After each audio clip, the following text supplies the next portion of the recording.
یوں بیسیکلی جو اسرائیل اور امریکہ اور متحدہ عرب امارات مل کر سعودیہ کا گھیراؤ کرنا چاہتے ہیں، سعودیہ اس سے بچنے اور نکلنے کے لیے بلکہ بچے رہنے کے لیے ہاتھ پاؤں مار رہا ہے، اور یہ اس کا حق ہے کہ وہ اپنی سلامتی کے پیش نظر جو بھی ہتھیار مناسب سمجھے اس کو خریدے اور خرید کر اپنی افواج کو دے تاکہ وہ ملک کی سلامتی کی حفاظت کر سکے۔ لیکن اس کے علاوہ لیبیا کے ساتھ جو ڈیل ہوئی ہے ہماری $4 ارب کی، آذربائیجان کے ساتھ $4.2 ارب کی، یہ جو ہے $1.40 کروڑ کی یعنی $1.4 بلین کی سوڈان کے ساتھ ہوئی ہے، سوڈان کے اس حصے یا اس فورس کے ساتھ ہوئی ہے جو متحدہ عرب امارات کی سپورٹ یافتہ ریپڈ فورس کے خلاف لڑ رہے ہیں، اور ان کو ہم نے قراقرم K-8 طیارہ جو ہے، جو کہ ہم نے پاک فوج کے یا پاک فضائیہ کے شاہینوں کی ٹریننگ کے لیے K-8 طیارہ ایک قراقرم 8 وہ بنوایا تھا ضیاء الحق صاحب کے دور کے اندر 1989 میں، ہمارے کہنے کے اوپر اس کا نام قراقرم رکھا گیا تھا۔ تو وہ طیارہ ہم نے کہہ کے بنوایا تھا اپنی ڈیزائن اور مرضی کے باوجود کہ جب ہمارے نونہال پائلٹ جو ہیں وہ جیٹ طیاروں کے اوپر ٹریننگ شروع کریں، جیٹ کی ٹریننگ شروع کریں تو وہ اس پہ لیں۔ پھر چائنا نے وہ بنا کے سوار کے ہمیں اس کی ٹیکنالوجی بھی دے دی، اب ہم اس کو خود ہی مینٹین کرتے ہیں، توڑ کے نیا بھی بنا لیتے ہیں، نئے پرزے لا کے بھی نیا بنا لیتے ہیں، اس کی مینٹیننس بھی کرتے ہیں، اور اب ہم اس قابل ہو گئے ہیں کہ وہ طیارہ ہم JF تھنڈر تک جو سفر تھا ہمارا وہ ایسے تو نہیں ہوا نا۔ پہلے ہم نے بڑے سارے طیاروں کے اوپر ہاتھ سیدھے کیے ہیں، جس کے اندر میراج بھی شامل ہے، جس کے اندر F-6 بھی شامل ہے۔ F-6 تو سارا بنوایا ہی پاکستان نے ہے نا، میرا مطلب ہے MiG-19 روس کا جو تھا اس کی کاپی کی J-6 کے نام سے چائنا نے، اور چائنا نے 1965 کی وار کے بعد جب ہمارے اوپر پابندیاں لگ گئیں تو ہم نے اسے جا کے کہا کہ پہن مارے گئے طیارے کوئی نہیں، انہوں نے کہا ٹھہرو، انہوں نے 250 طیارہ سانو لد کے دے دیتا، ہم نے آگے جب یہاں پہ کھولے سارے اس کے تو طیارہ ایک دفعہ اڑ کے واپس آنا سے سارے پیچ ٹلے ہوئے ہوں سن، ایڈے کہ وہ مطلب کہ اعلیٰ طیارے تھے،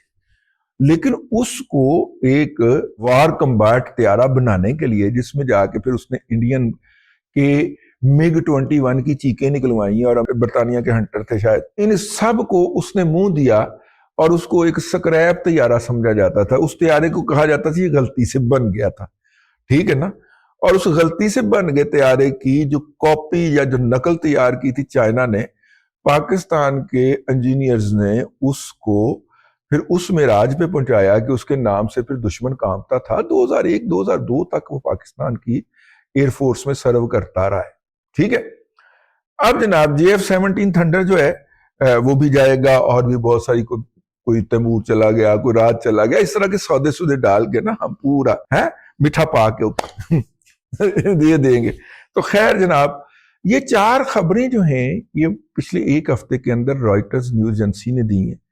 حرام ہے پاکستان کے کسی میڈیا آؤٹ لیٹ نے اس کی طرف توجہ بھی کی ہو۔ میڈیا آؤٹ لیٹس کے اندر جو نئی نسل کے ذہنی طور پہ معذور اور دولت شاہ کے چوہے مسلط ہیں، وہ یہ کہتے ہیں کہ بھائی جان خان کدوں آئے، ان بیچاروں کی صحافت ہے یہی، ان کو آتا ہی یہی ہے، وہ کیا کرے، ٹھیک ہے نا۔ اور اگر انہیں خان کا تذکرہ کرنے سے منع کر دیا جائے کہ نہیں کرنا، بڑا ظلم ہو گیا، اظہار رائے کی آزادی کے اوپر بہت زیادہ قدغن لگ گیا، ٹھیک ہے نا۔ 90% مقبول لیڈر کا ذکر نہیں کر سکتے محمد، 90% مقبول لیڈر کے لیے 90 بندے نہیں باہر نکلتے، ہے کیسی گل؟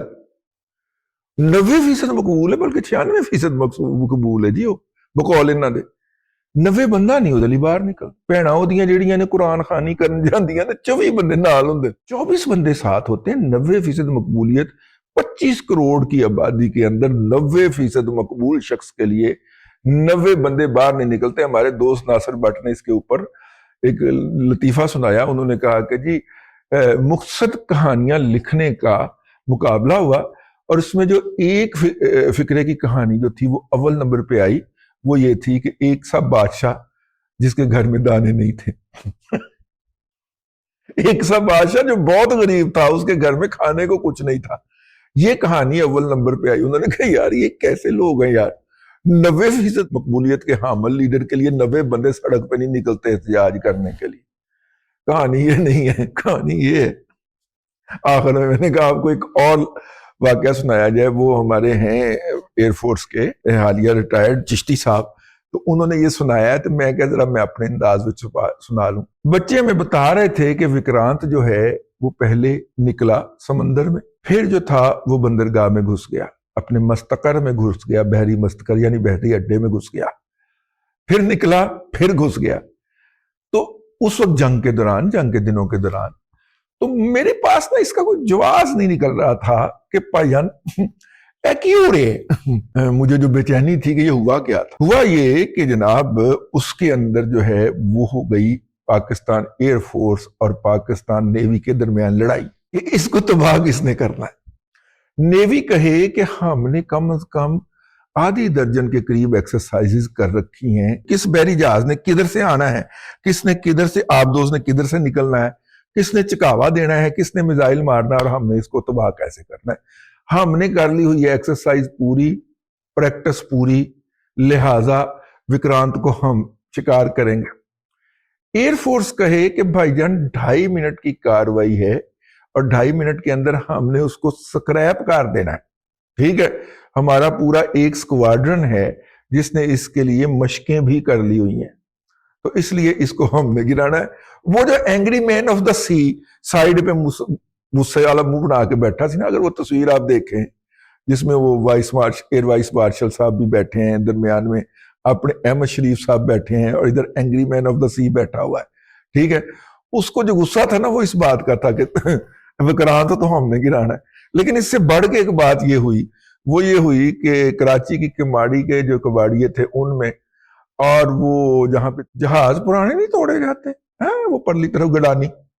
گڈانی کے جو کباڑیے ہیں ان میں ہے، اور یہ کماڑی کے کباڑیوں کے اندر آپس میں پھڈا پڑ گیا۔ ارے اس کا سکریپ کون اٹھانے کا نا بھیا، ٹھیک ہے، اس کا سکریپ کون اٹھائے گا۔ جب انڈینز نے دیکھا تھے ساڑھے تے لڑائیاں ہون ڈیاں نے کہ سانا سکریپ کنے چکڑا ہے، وہ ادھر ہی نس گیا۔ یعنی وہ ممبئی سے کے ساتھ ہی تھا نا وکرانت، ہے تھوڑا سا پرے کر کے، بھائی جان اس نے یو ٹرن لیا اور سری لنکا کے پاس ہو کے نا دوسری طرف جا کے بنگال والی سائیڈ پہ چھپ گیا، اس کے بعد واپس نہیں آیا۔ میرا ہاتھ ہی نکل جاتا ہے سوچ کے، ایدر لڑائی کس گل تے ہون ڈئی سی کہ سکریپ کنے لین، اور وہ کہنے سے تباہ کنے کرنا ہے، فوج کہنے سے تباہ کنے کرنا ہے، ایئر فورس کہنے سے اسی کران گے، نیوی کہنے سے اسی کران گے، کباڑیے کہنے سے جیڑا بھی کرے اسی سکریپ ہی لین۔ اب تک کے لیے اتنا ہی، اگلے ولاگ میں پھر حاضری ہوگی۔ اللہ تبارک و تعالیٰ آپ کو آسانیاں عطا کرے اور آسانیاں خلق خدا میں تقسیم کرنے کی توفیق عطا کرے۔